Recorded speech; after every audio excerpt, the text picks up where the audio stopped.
What's up, guys? Back out here in the Good Enough Garage, and we're continuing on the S-bomb project. On the last episode, we were working on getting this thing cranking, getting all the wiring done, and I'm pretty sure I got that all set. So I'm going to hook the battery up to this thing, show you guys that it can crank real quick. Check it out. Okay, I got the battery all hooked up. See if this bad boy cranks. And she cranks. Look at that. So now that we know she cranks, she'll definitely run. Going to take a little bit of effort to get to that, though. Let's get started on this thing and get this thing to crank over and fire. I'm White Wall Steve, and this is my Good Enough Garage.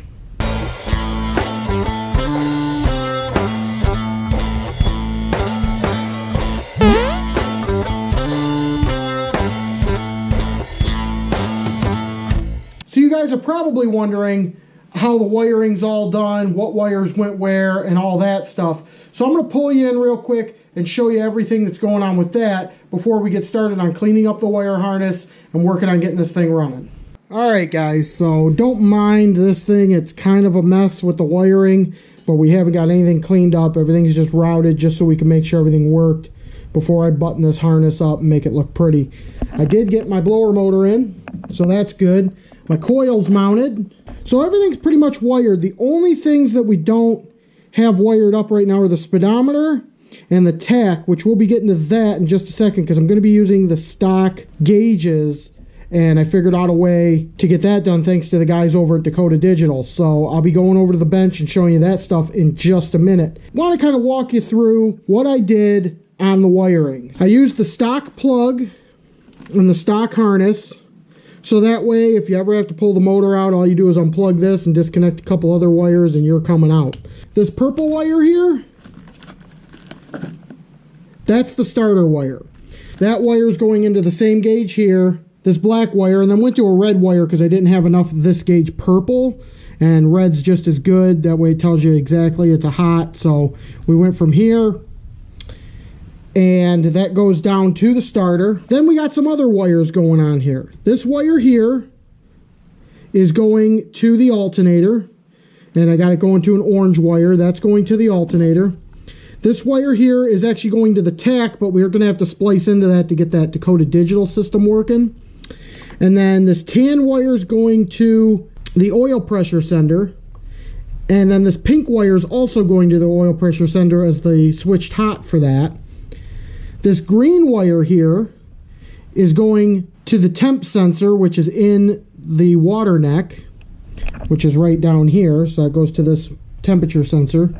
And then this wire here is another switched hot for the coil. We have this as a switched hot too, this pink wire. So all these pink wires are just switched hots for whatever we need to use them for.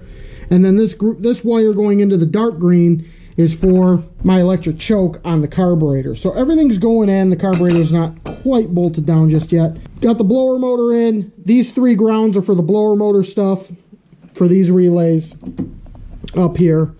And I wrap everything in this nice cloth tape.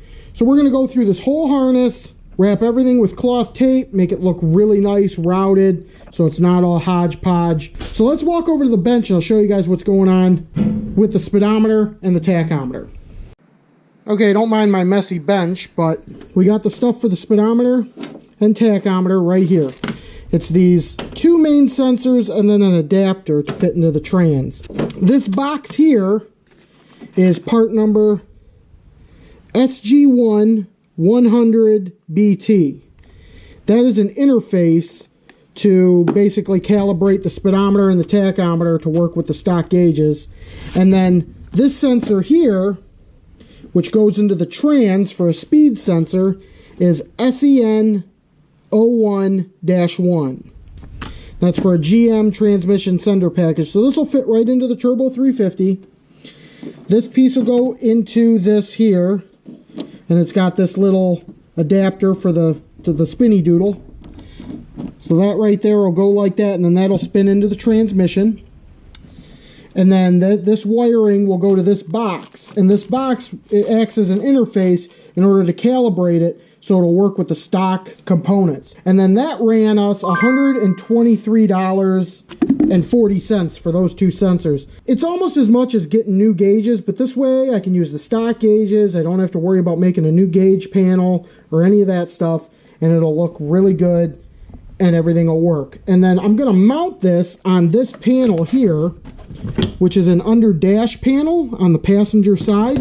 This is where the stock computer would have went. So what we're going to do is we're going to take this interface box and mount it just like this underneath.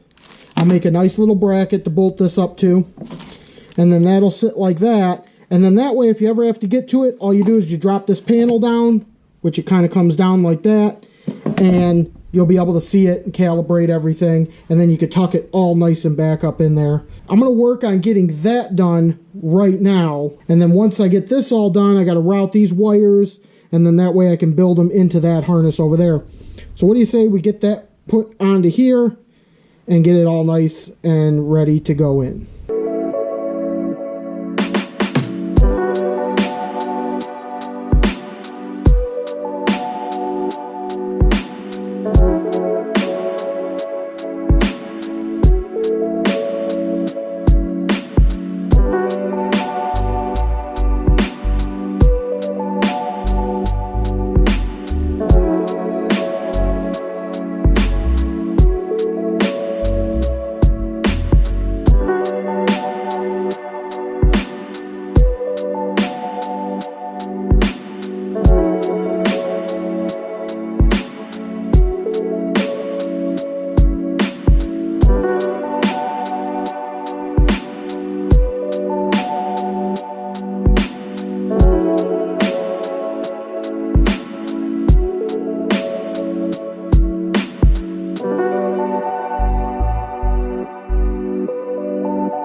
Okay guys, don't mind the heater noise, but I just want to show you where this thing's going to mount.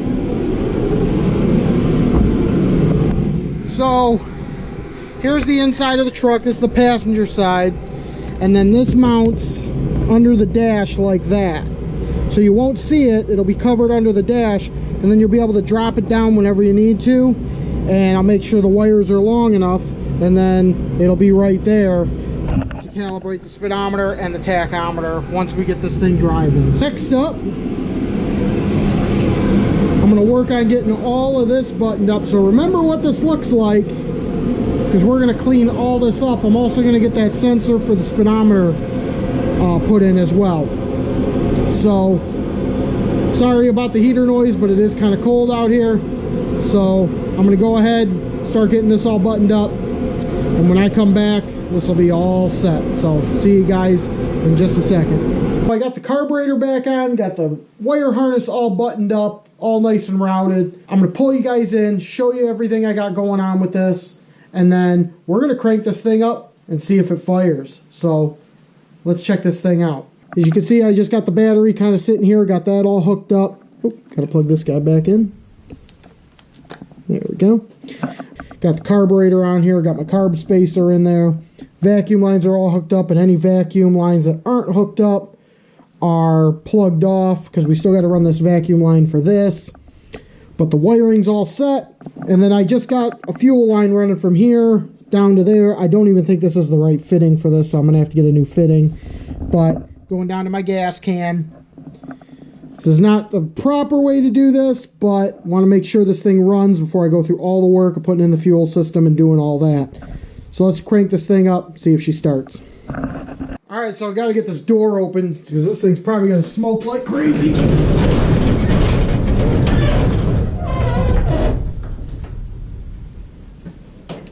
Alright, let's take her for a test run. See how she does.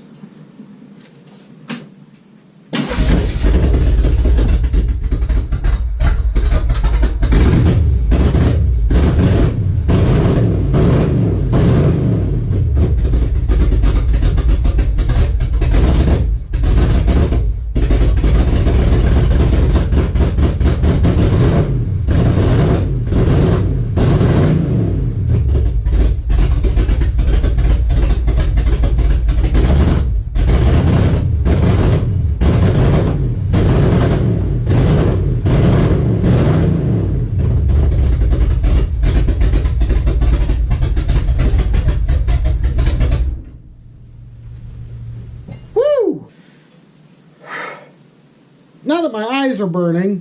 In my defense, I did pour a little bit of gas down in that carburetor before I fired it. So if you're concerned on why it fired up so damn quick, that's why. I just poured a little bit down in there off camera. And it's pretty cold. You can probably see my breath. But she runs. So I didn't want to run it too long because there is no radiator in it or coolant or anything like that. But she's running. Everything's working good. Let me shut this door and I'll be right back. She runs, and that's pretty damn sweet that this thing's running and everything's working the way it's supposed to. That was my main goal for this episode, was to get this thing running. We still got to put the whole fuel system in it, and I still got to get the front end all buttoned up. We'll do that on future episodes. On the next episode, we're going to be working on getting the door poppers in and getting the interior all put in and also getting the shifter put in. So we'll be working on that on the next episode. But for right now, I think it's good enough, and I think we're going to call it a day. I'd like to wish everybody a happy and safe new year. We're into 2022. Let's see what this year has to bring us. Thanks for tuning in. Be sure to like and subscribe, and we'll see you next time on the White Wall Steve Good Enough Garage.